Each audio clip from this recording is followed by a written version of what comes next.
RSS نے ایک بہت بڑی ٹیم تیار کی ہے جو اپنے ہندو نوجوانوں کو 3 یا 6 مہینے کی ٹریننگ دیتے ہیں. اردو زبان بہترین لکھنوی زبان سکھاتے ہیں. تشریف رکھیے، کیسے مزاج ہیں، کیا حال ہے، خیریت ہے، آپ کی دعائیں ہیں، یہ الفاظ سکھاتے ہیں. اور الحمدللہ، انشاءاللہ، ماشاءاللہ، انا للہ، یہ سب سکھاتے ہیں. اور اپنے نوجوان لڑکوں کو یہ سکھا کر کہتے ہیں اب تو مسلم لڑکیوں کو پھنساؤ.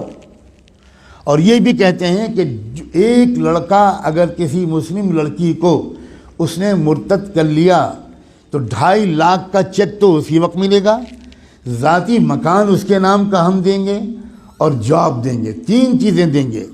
بے روزگاری کے اس دور میں جس میں کہ کوئی جاب مل ہی نہیں رہا ہمارے نوجوانوں کو، وہ نوجوان، وہی غیر مسلم نوجوان سوچتے ہیں کہ بھئی دونوں ہاتھ میں لڈو ہیں، ہم تو ایک لڑکی کو اپنا بھی لیں گے، اس کو ادھرم بھی بنا دیں گے، اور پھر 2.5 لاکھ کا چیک بھی ملے گا، ذاتی مکان بھی ملے گا، اور اس کے بعد جاب بھی ملے گا.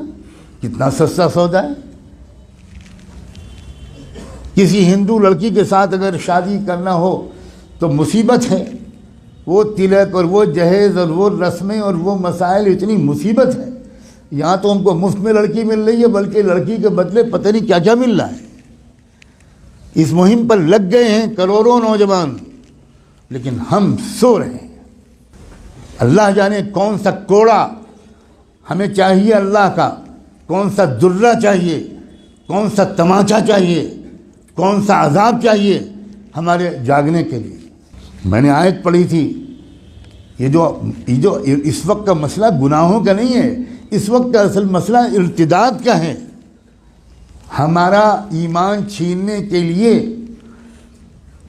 بلینز آف ڈالرز کے فنڈ ایلوکیٹ کیے گئے ہیں. ان پیسوں کا صرف ایک استعمال ہے، مسلمانوں کی جان اور مال لوٹنا. یہ بہت چھوٹا کام ہے. اب جو کام ہے وہ یہ کہ ایمان چھینو ان سے. ڈراؤ دھمکاؤ بھی، لالچ بھی دو.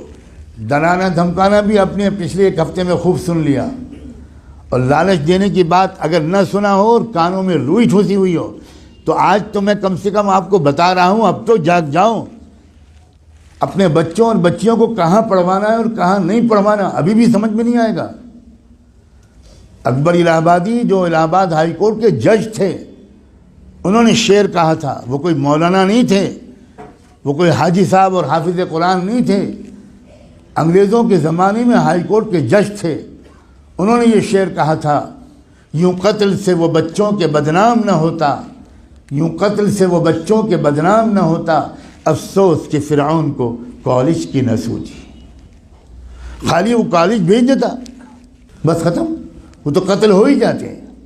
اپنے ادارے قائم کرنا، اپنے اداروں میں اپنے بچوں اور بچیوں کو پڑھوانا اسلامی تہذیب کے ساتھ. میں بالکل نہیں کہتا کہ اپنا پڑھوائیں، لیکن میں یہ ضرور کہتا ہوں کہ اس طرح پڑھوانا کہ ان کی عزت بھی لوٹے، ان کا ایمان بھی چھینے. اس طرح پڑھوانے سے بڑھ کر کوئی پاگل پن دنیا میں نہیں.